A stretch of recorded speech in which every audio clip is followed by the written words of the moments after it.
Well, while Sadie Mae was doing her thing and playing her song, we moved over to the other side of the tent to look at Paul's arcade equipment.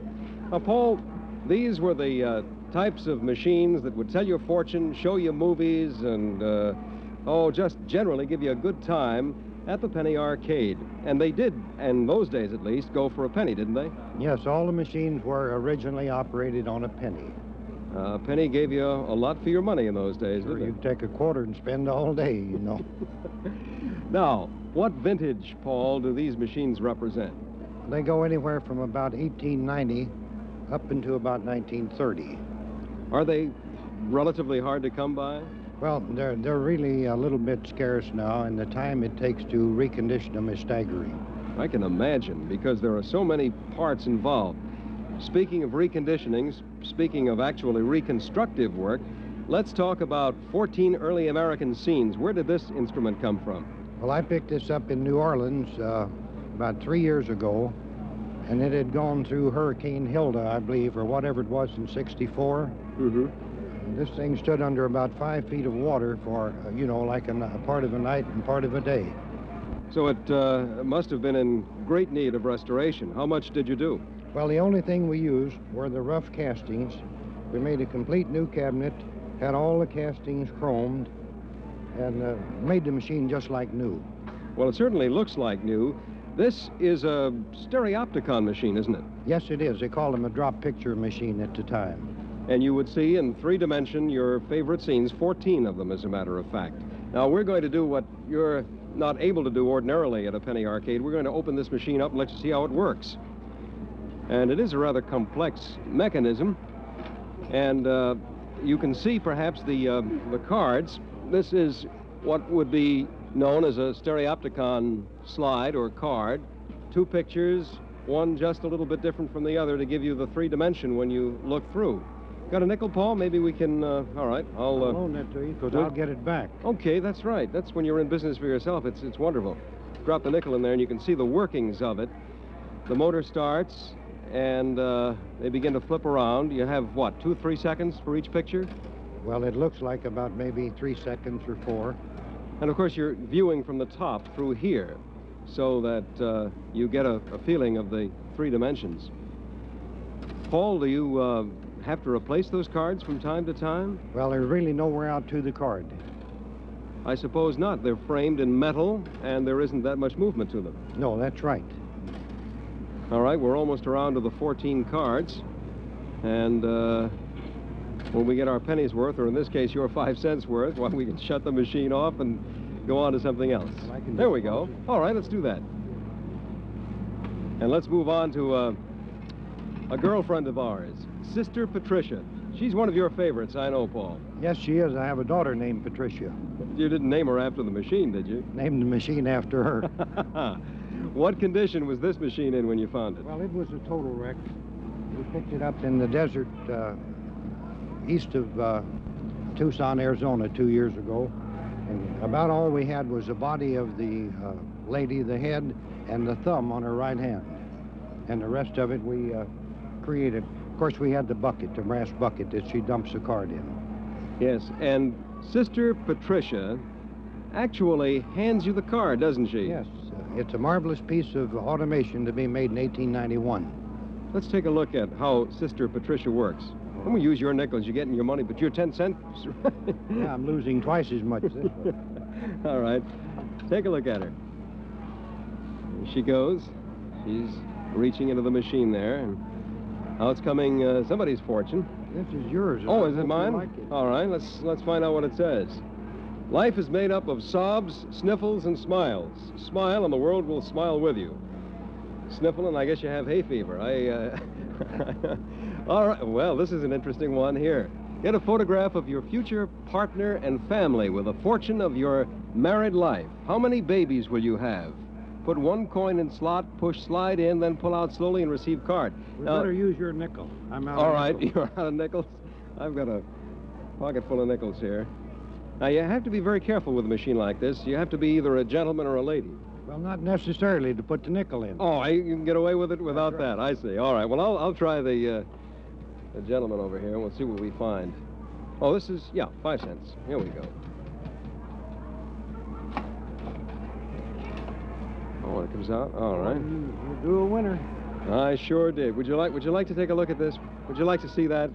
Your future wife, your future children, all 6 of them. All right, your future wife will be a nurse. As a matter of fact, my wife is a nurse. This is a little uncanny. Yeah, all right. She will be good for your headache. The headache you have the day after, it says here. She has some definite ideas as to the kind of man she wants, and after you are married, will try to make you over by manicuring your nails and painting them red, filing the fuzz off your tongue, and giving you plenty of paregoric to keep your temperature down. Your hitch will result in 6 little pill boxes. We're going to have to work on that machine. You got a dime message there for a nickel. Oh, did I really? Yes, I guess I did, yeah. All right, let's find out about the next one. Get a photo and description of your ideal love mate. Know your faults and virtues and learn how to be happy if and when married. Put 1 coin in slot, push slide in, then pull out slowly and receive card. These, are these from any particular amusement area, Paul? Well, they've been putting the same card out, I imagine, for 30 or 40 years. Same one. The machines, where did they come from? Well, they were made in Chicago by Exhibit Supply Company many years ago. All right, let's try this one. Gentlemen, over here. Put the coin in the slot there. We're back out. And here is your ideal love mate.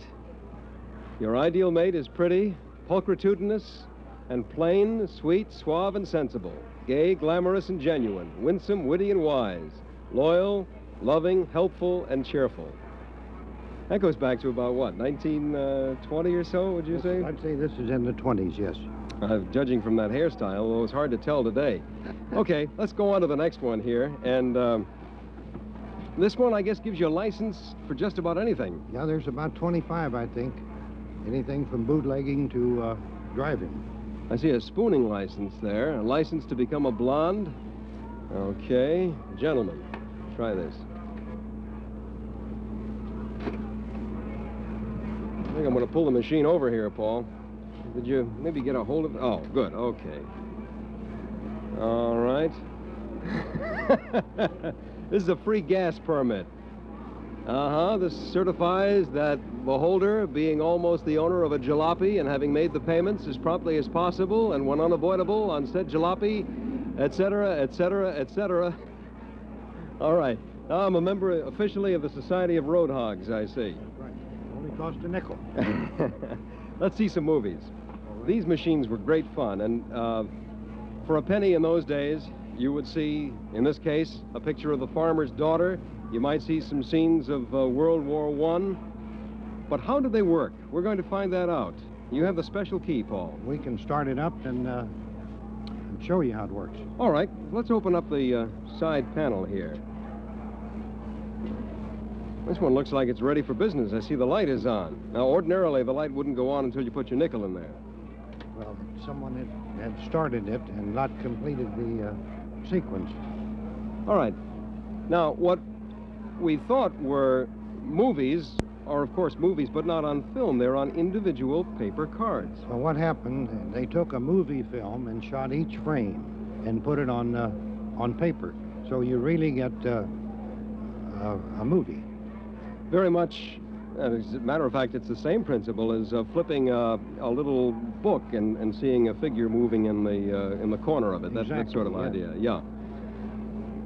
I wonder how many pictures to make a sequence. There are quite a number there, and if you turn it at a constant speed, you get a very smooth piece of action. Yes, just like a real moving picture. Including the flicker. If you find something you like to look at, you just stop and take a good look. Keep going. I'll tell you when to stop there. This obviously was some sort of a slapstick comedy. They probably took a scene from a short and condensed it, put it on this unit here, and people could watch for a penny. This must have been a very thrilling experience for people in those days because movies were not that generally popular, I suppose, in the early 1900s, and they were getting a first chance to look at one up close. For a penny. For a penny. You couldn't beat that. Paul, do these cards tend to wear out? Do they last over the years? Well, the reel that's in there now, I'm sure, is at least 40 years old. And it has been in constant use? Yes. Well, you know, not every day, but it's probably been turned several thousand times. I imagine 40, 50,000 times. All right, let's move on to another one. As a matter of fact, you know, it's one thing to talk about what we're seeing, but it's quite another to actually look into the machine. And we're going to do that now.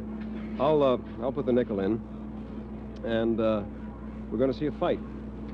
The official motion pictures of the heavyweight boxing contest between Gene Tunney, heavyweight champion of the world, and Jack Dempsey, contender for the heavyweight champion of the world.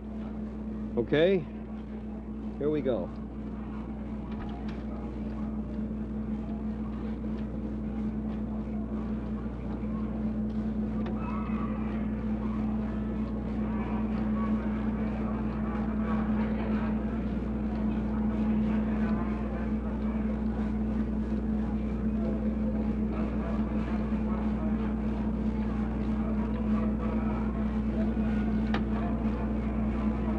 That was quite a fight, wasn't it? Yes, it was. Still good to see. I think this one, Paul, is my very favorite. Grandmother Predictions. This lovely hand-carved lady is of wood. She only has one eye. This fine machine has been completely restored and is a far cry from what it was when we obtained it.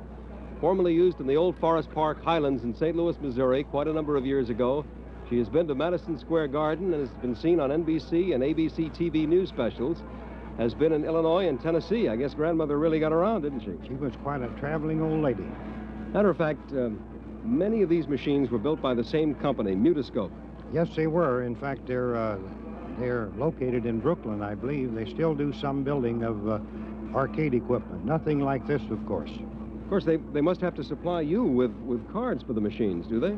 Well, the reels, the pictures we just saw on the reel are no longer obtainable. You have to find someone who's had them stored in a barn or something, you know. What about Grandma? Well, yes, we get cards for her. All right. Print them yet.